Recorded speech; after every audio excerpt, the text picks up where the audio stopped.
Ça fait 7 ans que j'ai commencé avec le porc. Il y a 4 ans, j'ai eu une grosse crise de peste chez moi et c'était la catastrophe. Et ça a été un drame pour moi. Je ne savais même pas que j'aurais pu me relever et reprendre encore. Je ne veux pas dire que toute la faute revient aux éleveurs, quoi. Il faut qu'on s'organise. Élever ne suffit plus parce que tout le monde le fait. Il faut aller au-delà. Il faut aller au-delà. Et au-delà, c'est la transformation. Il faut donner une valeur ajoutée au porc que nous élevons.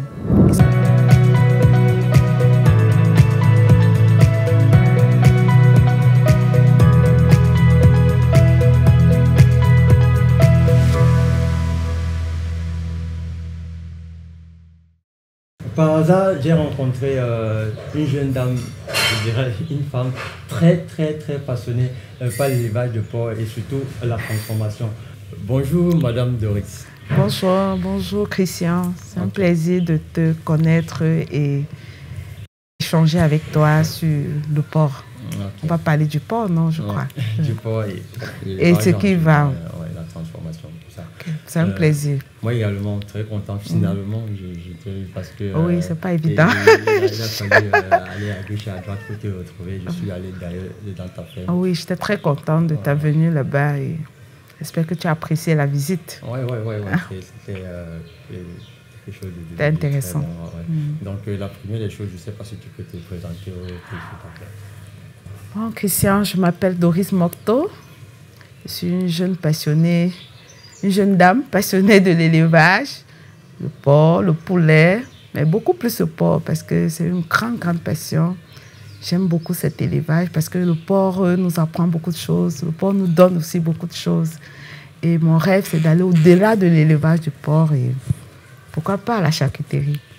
Tout à l'heure, quand on s'est salué, tu m'as un peu énuméré ton parcours. Mais je voulais, parce qu'il est passionnant. Il est passionnant. Voir une dame, vous avez dit, je te tutoie. Hein. Bien sûr. Tu as dit, tu voulais comment? Tu voulais entrer à la FASA. Oui. Et oui, après, j'ai pas pu. C'est mieux que tu te... Oui, en fait, depuis toute petite, hein, j'ai toujours été passionnée par l'agriculture, par l'élevage, parce que je voyais ma grand-mère. Je passais beaucoup de temps avec elle pendant les vacances. Et elle faisait ça. Ça me plaisait tellement. Je me suis dit, après mon bac, je vais aller apprendre ça à l'école. Je serai ingénieur agronome. J'aurai de grandes plantations. Je vais m'occuper de ces plantes. Et après, un grand élevage dans un grand domaine. Toute petite, c'était déjà ma passion. Donc, après le bac, j'ai eu un bac D. Je suis allée faire ce concours, malheureusement. Ça n'a pas été une réussite pour moi.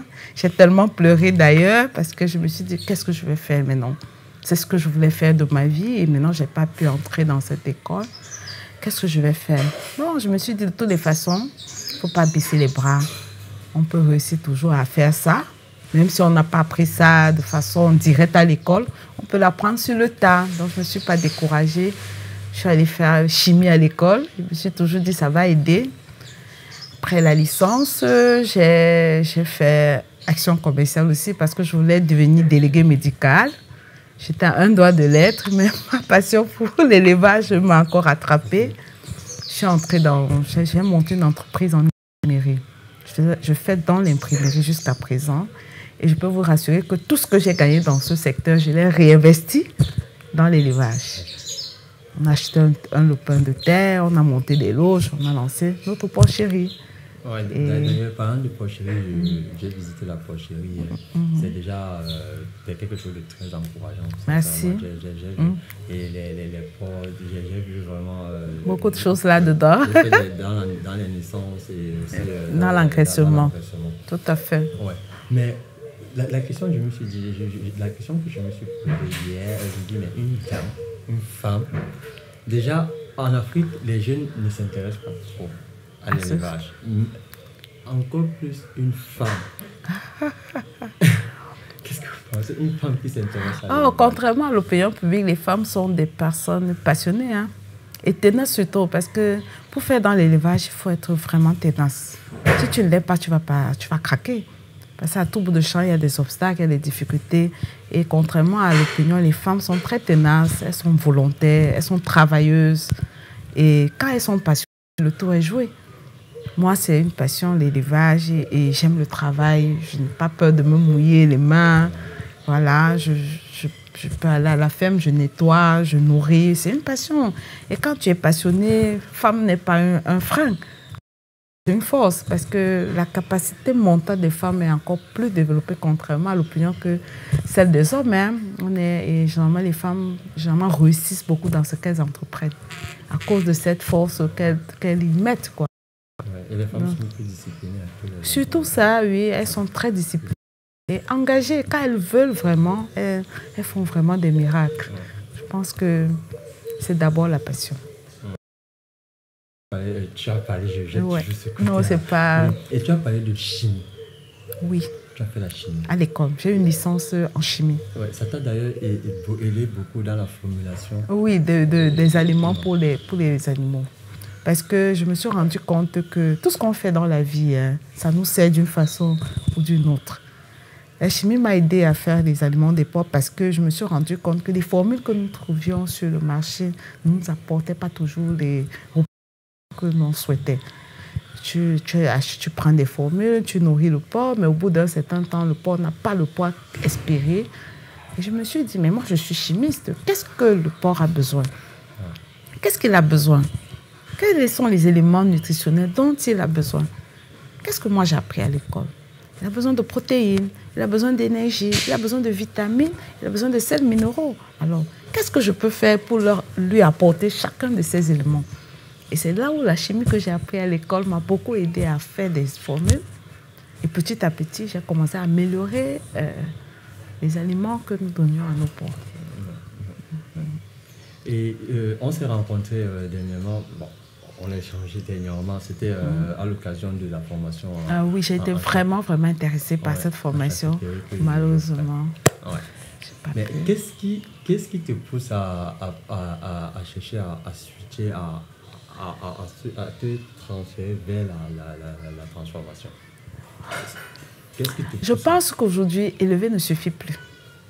Élever ne suffit plus. Parce que tout le monde le fait. Il faut aller au-delà. Il faut aller au-delà. Et au-delà, c'est la transformation. Il faut donner une valeur ajoutée au porc que nous élevons. Et ça passe par la transformation. C'est vers là que chacun de nous devrait aller maintenant. On a beaucoup élevé, c'est bon. On est resté là, on a stagné, mais il faut maintenant aller au-delà, donner une valeur ajoutée. Tu ne penses pas qu'il faudrait déjà commencer à stabiliser l'élevage? Tout passe par là, mais il faut déjà avoir la vision. Oui, la vision aussi. Parce que si on fait l'élevage pour faire, on va stagner. Mais si on fait l'élevage parce qu'on a un but, qui est la transformation, on va encore continuer à s'améliorer. Ouais. Ça va nous aider à nous améliorer davantage dans cet élevage. Il faut qu'on transforme. Oui, mais transformer, oui. Là, tu dis, il faut penser à la... Et l'une des, je peux dire, la meilleure façon de transformer le porc que nous élevons, c'est la charcuterie. C'est la charcuterie. Mais moi, quelque part, je recommande déjà aux éleveurs de penser à la viande préparée comme tu le fais. Oui, aussi, également, c'est vrai. Exactement, parce qu'aujourd'hui, déjà, les porcs que j'élève, je le transforme déjà à un certain niveau. Ouais. Parce que nous faisons dans les brochettes de porc. Ouais. Faisons dans les brochettes de porc. Donc les porcs que nous produisons, on les transforme déjà en morceaux pour faire des brochettes qui sont bien appréciées d'ailleurs par nos nombreux clients. Ouais. Et ça donne déjà une certaine valeur ajoutée à notre viande. Ça, c'est ça. Mais il faut aller au-delà. Le porc, c'est toute une entreprise à lui tout seul. Il faut le construire. Ouais. Il faut le développer.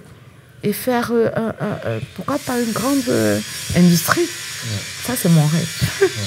D'ailleurs, tu me parlais de l'envie d'agrandir la ferme. Tout à fait, parce que pour l'instant, on n'a qu'un seul grand bâtiment, mais il est insuffisant pour pouvoir se développer davantage, surtout si nous voulons aller vers la charcuterie, qui est très exigeante dans la qualité de la l'élevage même. Donc, les porcs charcutiers ont besoin d'un autre type d'environnement. Donc, on a un projet de faire un autre bâtiment beaucoup plus grand qui va pouvoir engraisser, préparer ces porcs à la charcuterie, quoi. C'est le projet et je crois que On va y arriver. Maintenant, parlons de charcuterie. Quand je dis vous, ton équipe et toi, vous êtes déjà sur des marchés super. Parce que traditionnellement, la viande transformée, c'est pas quelque chose de fini. Tout à fait. Donc, est-ce que vous êtes déjà sur... Oui. Le projet, en fait, c'est d'ouvrir nos propres points de vente. Hein. Ça, c'est le projet. Avant de chercher d'autres marchés, c'est d'ouvrir nos propres points de vente et être un peu proche des clients finaux, quoi. D'avoir des points un peu partout dans la ville, nos propres points de vente. Un peu comme je fais aujourd'hui avec les brochettes. On a déjà 3 points fixes où on fait ces brochettes. On est plus proche de ces clients-là. Demain, on pourra ajouter à ces points des coins charcuterie qui pourront également intéresser les clients pour vulgariser ces produits parce que honnêtement, ce n'est pas encore très connu, mais je peux te rassurer qu'il est beaucoup apprécié. Les gens ne savent pas seulement parfois où s'en procurer. Oui, donc si on est plus proche de ces populations, de ces clients, je pense que le marché va s'étendre. C'est d'ailleurs le but de la chaîne que j'ai créée, c'est vulgariser vraiment la charcuterie en Afrique. Il faut créer des points proches des clients. Il faut être plus présent avant d'aller peut-être attaquer les marchés des supermarchés. Les supermarchés, eux, ils ont déjà leur approvisionnement, ils ont déjà leur viande. C'est pas évident de se lancer dans un projet en comptant sur ces maisons, ces enseignes-là, quoi. Il faut créer sa propre voie, créer son propre marché. Et je crois que le marché, il est là. Il faut être juste proche des clients, les faire découvrir les produits. Et petit à petit, le marché va prendre. Quand tu dis petit à petit, peut-être que petit à petit, ça ne sera pas très long. Parce qu'il faut éduquer vraiment... Oui, mais il faut déjà être proche de la population avec tes produits pour qu'ils puissent te connaître. Si tu n'es pas proche d'eux, s'ils ne savent pas ce que tu fais, comment ils vont connaître ce produit? Voilà, donc on va essayer de faire des petits points vente dans des coins proches des populations. Comme je le fais déjà avec mes brochettes qui marchent très bien, on va les faire découvrir ces produits et au fur et à mesure, je pense que le marché va s'étendre. Le plus dur, comme tu dis, c'est que les gens se familiarisent avec les produits de la charcuterie parce que, honnêtement, ce n'est pas encore dans nos mœurs. Mais beaucoup apprécient.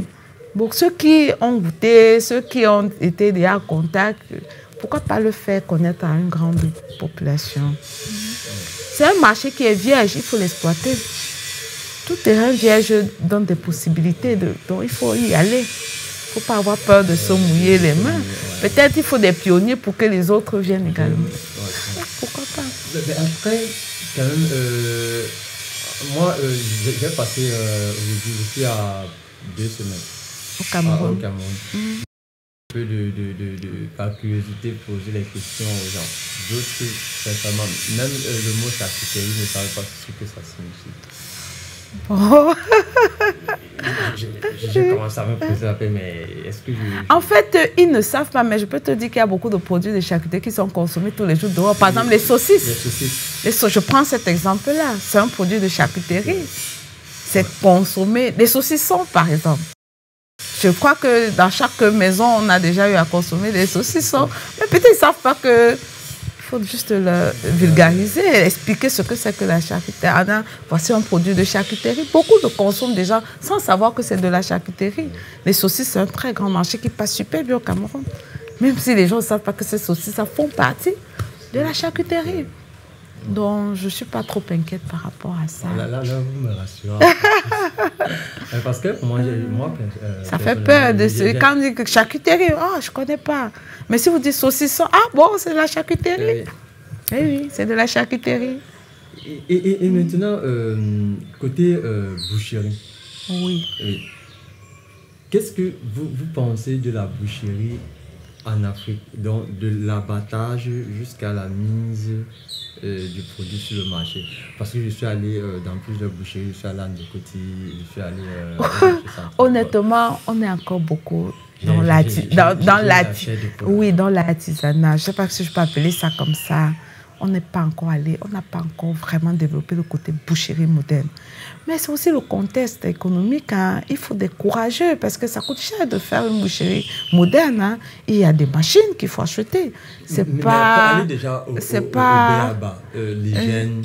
Oui, d'accord aussi. En même temps, on devrait faire des efforts de ce côté-là pour que consommateur se sent plus en sécurité parce qu'avec tout ce qu'il y a derrière comme bactéries, comme germes. C'est pour ça que vous voyez que la boucherie marche de plus en plus bien dans les supermarchés. Il y a beaucoup de ménages aujourd'hui je suis convaincue que les bouchers des marchés ont pris un coup, ont perdu une grande partie de leur clientèle parce que beaucoup de ménages aujourd'hui ont compris qu'il n'y a même pas forcément une très grande différence entre la viande, le prix de la viande du marché et celle en supermarché. Et en dehors du fait qu'en supermarché, il est plus travaillé, il est plus propre, il est plus hygiénique. Et le consommateur se sent plus en sécurité. Je crois que même nos bouchers, à la longue, vont migrer vers des boucheries modernes s'ils veulent rester compétitifs. Mais quand même, côté qualité de la viande, les consommateurs n'ont pas encore la notion de la qualité de la viande. Je prends un exemple. Tu sais, la viande maturée est plus bonne que... Oui, tout à fait. Mais quand tu vas dans les surfaces, on demande plus la viande fraîche. La viande qu'on a tuée ce matin. C'est une question de culture, Christian. C'est une question de culture. Vous savez, on a toujours vécu comme ça, en mangeant la viande fraîche que la viande maturée. Mais je pense que c'est un marché. C'est un marché. La viande maturée, c'est un marché qu'il faudra prendre du temps pour le faire connaître, ce marché, à des consommateurs. Ça ne va pas être facile, ça ne va pas se faire d'un clic comme ça. Ça prendra du temps parce qu'on a été habitués pendant des années et des années à ne manger que la viande fraîche. C'est une question de culture. On a passé le temps à ne manger que la viande fraîche. Et petit à petit, je peux te rassurer, il y a des gens qui apprennent à découvrir la viande maturée. Ça prendra du temps, mais c'est un marché. Il faut s'y lancer. Et petit à petit, on va se rapprocher des consommateurs. Le marché va prendre. Ça prendra le temps que ça prendra, mais ça finira par prendre. Il faut rester objectif et optimiste. Moi non, sur ça, je suis optimiste. Mais après, je pense qu'il y a quand même beaucoup de travail à faire. Oui, mais il ne faut pas avoir peur du travail. Ouais. Dernièrement, durant la formation en charcuterie, je disais à mes élèves, sincèrement, il faut que nous qui commencions aujourd'hui ensemble, qu'on fasse vraiment beaucoup de pub pour éduquer. Oui, c'est sinon, un gros travail. Tu vas produire. Tu ne vendras pas. Non, c'est un travail qu'il faut faire en amont d'abord. Hein, parce que si tu ne communiques pas sur le produit, tu ne sensibilises pas les gens, tu auras la marchandise prête, mais tu n'auras pas de clients. Mais je peux te rassurer que beaucoup mangent de la charcuterie sans savoir que c'est de la charcuterie. C'est juste qu'on n'a pas donné un nom. Ouais, c'est qu'on n'a pas donné un nom. Il y a un marché là-dedans. J'ai pris juste le cas du saucisson. Ça fait des années que nous mangeons du saucisson. Mais je peux te rassurer que très peu savent que ce saucisson, c'est un produit de la charcuterie. J'ai pris un deuxième cas, les saucisses. C'est un très grand marché au Cameroun. On trouve des saucisses partout. Il y a même les saucisses, ceux qui vendent les saucisses dans la caisse. Ça fait des années qu'on fait ce type de saucisses, non? C'est un produit de charcuterie. Donc, je pense que c'est vrai que ça fait peur à peu de se dire on se lance dans un terrain inconnu, mais il n'est pas si inconnu que ça. C'est juste qu'on n'a pas su donner le bon nom à ces produits. Maintenant, toi, comme femme, éleveuse, quelles sont les difficultés que tu rencontres? Bon, je pense que les difficultés que je rencontre ne sont pas forcément liées au statut de femme. Hein. Je pense que c'est les difficultés que tous les éleveurs... c'est les difficultés que tous les éleveurs sûrement vont rencontrer. Peut-être encore une femme, peut-être comme c'est un métier un peu stressant, on se dit que la femme est beaucoup plus fragile, elle va craquer. Non, c'est les difficultés que chacun rencontre dans l'élevage. Ouais. Et quelles sont ces difficultés? Oui, bon, la première difficulté, par exemple, dans l'élevage des porcs, il y a d'abord la race. On a il y a beaucoup d'hybrides, beaucoup d'hybrides. J'ai vu les races locales, les races noires, tout ça. Ce sont des races voilà. Parce que l'indice de croissance est très basse. Donc, comme je disais, et toi-même tu l'as constaté, il y a d'abord la race, surtout pour ceux qui font dans le porc. On a vraiment des difficultés à trouver des races pures. Parce que tout part de là. Je crois que c'est vrai qu'on dit qu'il y a d'abord la manière de faire le bâtiment. Après le bâtiment, il y a les types de races que tu mets dans ton bâtiment. Mais le bâtiment peut bien le faire. On n'a pas un problème avec ça. Maintenant, les races de porc, on a du mal, honnêtement, à trouver des races pures. Parce que tout élevage part d'abord de la qualité des animaux que tu as dans ta ferme. Après, hier, je disais à Christian, désolé, hier, je disais à Christian que c'est aussi important de mettre les parentaux reproducteurs dans la ferme pour pouvoir à chaque fois perpétuer l'espèce. Pour ne pas se retrouver avec des hybrides.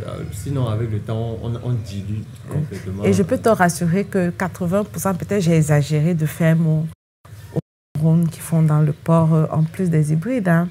Avec le temps, comme tu dis, ça s'est dilué, ça s'est dilué. D'autres disent ça c'est du Duro, c'est du Nema, c'est du Piétrin. Mais c'est du large white, mais les réalités, il faut y aller pour voir, quoi. Non, c'est un gros problème que la plupart des éleveurs ont, hein, je crois, la race.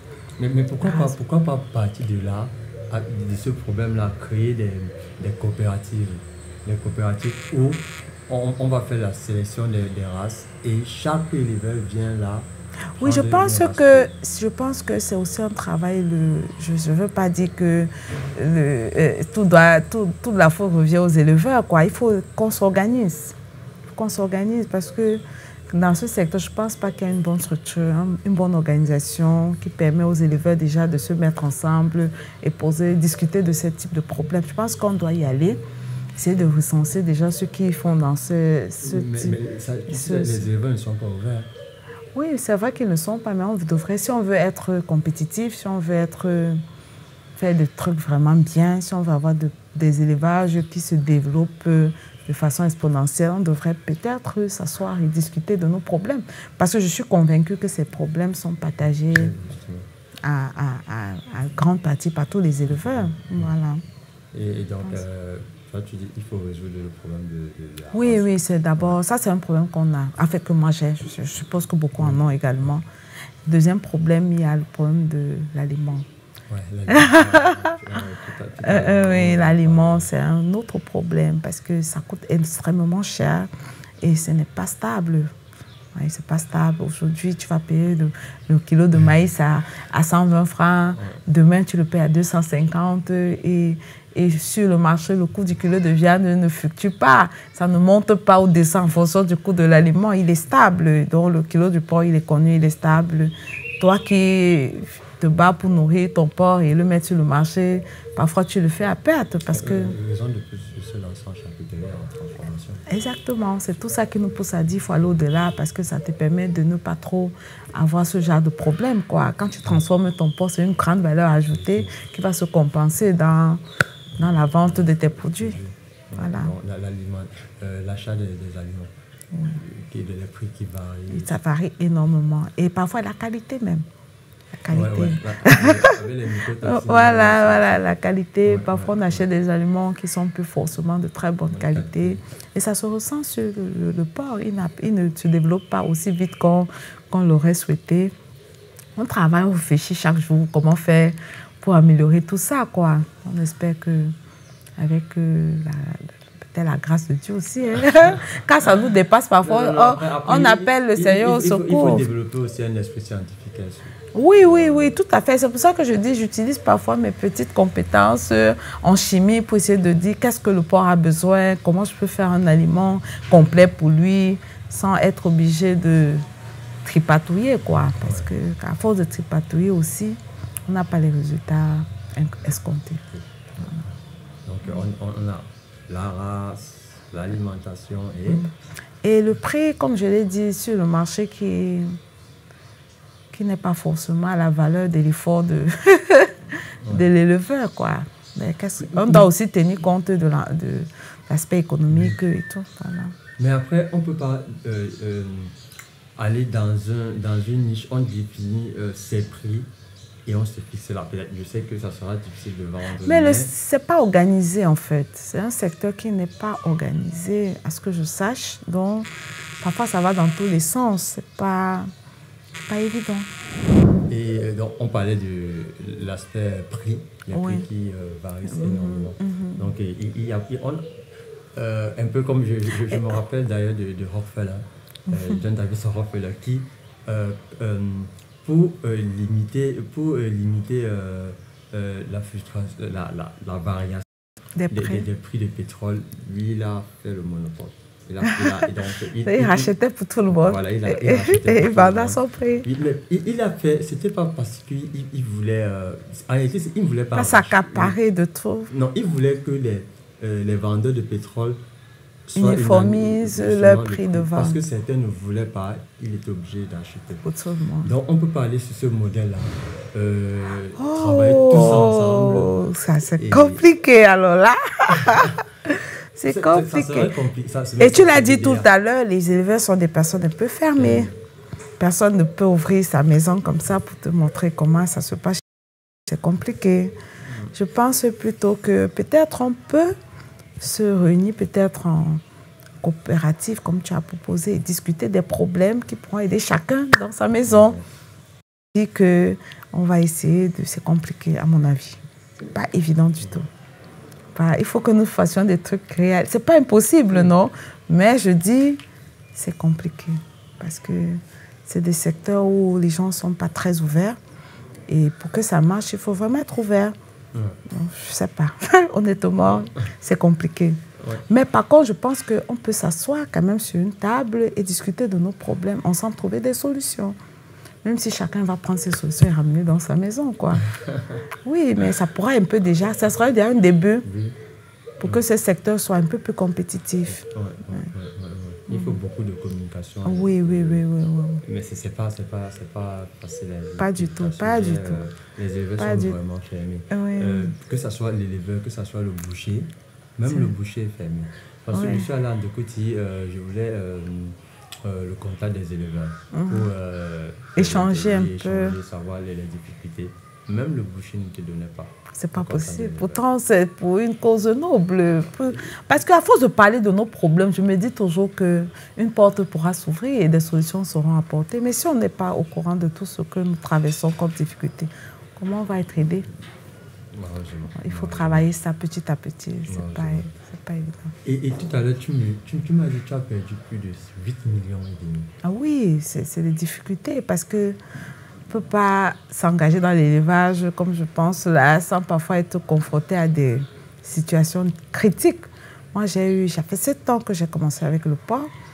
Il y a 4 ans, j'ai eu une grosse crise de peste chez moi et c'était la catastrophe. Et malgré toutes les mesures que nous avions prises pour que cela n'arrive pas, malheureusement, c'est arrivé. Et ça a été un drame pour moi. Je ne savais même pas que j'aurais pu me relever et reprendre encore. Mais comme on est passionné, on se dit... Ça fait partie de tes qualités. Voilà, on se dit, c'est arrivé, on va tirer des leçons et prendre des mesures pour que ce genre de choses n'arrive plus. Et c'est même l'une des raisons pour lesquelles je suis poussée à la transformation, quoi. Parce qu'au moins, quand tu transformes tes propres produits, tu contrôles ta chaîne. Tu contrôles ta chaîne et tu limites toutes sortes de risques qui peuvent venir, qui peut apporter ce type de maladie. Oui, tu es à l'abri de beaucoup de maladies déjà. C'est l'une des raisons pour lesquelles j'ai décidé de transformer déjà par les brochettes que je fais et plus tard la charcuterie que j'envisage de faire. Et tu ne penses pas aussi que ce souci de formation, parce que hier je parlais avec Christian et lui me disait qu'il recherche d'autres formations complémentaires.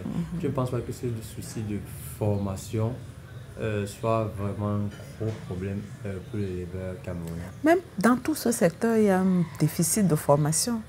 Je ne sais même pas si ici on peut facilement trouver un centre qui forme à élever des porcs.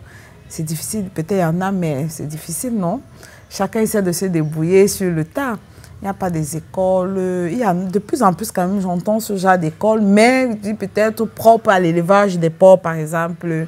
C'est vraiment des formations globales, quoi. On dit on va tout fermer. Mais je pense qu'il faut aujourd'hui qu'on ait des spécificités dans ces formations-là.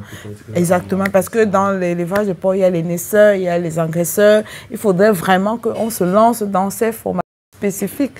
Ça pourrait également nous aider à nous améliorer.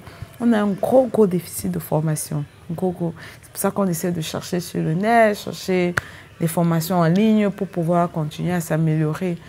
Mais on devrait vraiment s'y pencher. C'est un gros problème, la formation. Même les bouchers dont tu parles. Oui, parce que beaucoup sont des bouchers, mais ils n'ont pas appris ça à l'école. C'est comment voudrais-tu qu'ils apprennent à maturer la viande? Même la culture de découpement de viande. Voilà. On sait que 1 kilo de porc, c'est 1 kilo de porc. Peut-être, on ne sait pas, 1 kilo de longe, 1 kilo de jambon. Que les parties, même, ils ne vont même, beaucoup de bouchers ne peuvent même pas te donner les parties de ce qu'ils vendent. C'est pour ça qu'on reste toujours dans le classique, quoi. On achète la viande fraîche.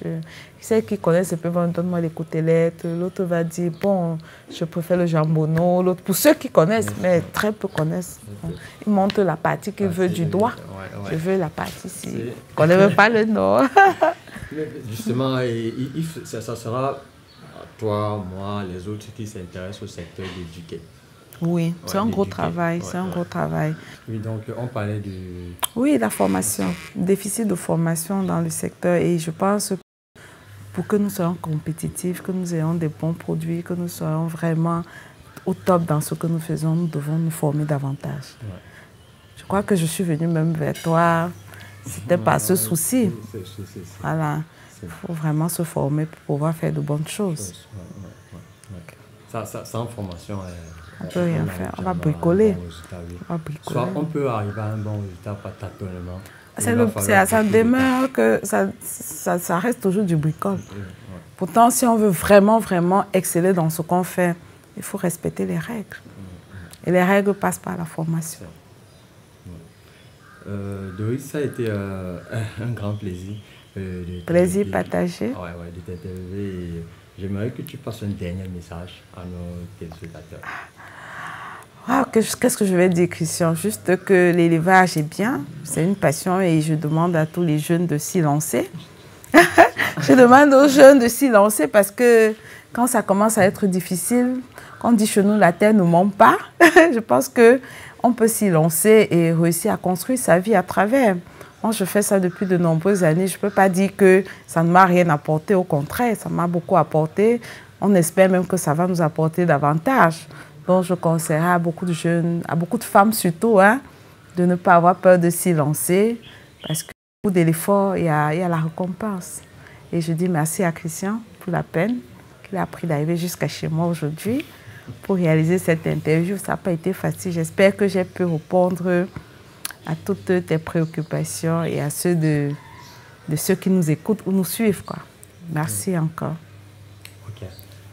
Vous avez écouté Madame Doris qui a partagé avec nous toute sa passion et les difficultés qu'elle rencontre dans son secteur. Également, vous êtes intéressé par ce type de contenu, vous pouvez écrire à la chaîne et surtout, n'oubliez pas de vous abonner, cliquez sur la cloche de notification et on va dire à la prochaine. Bye.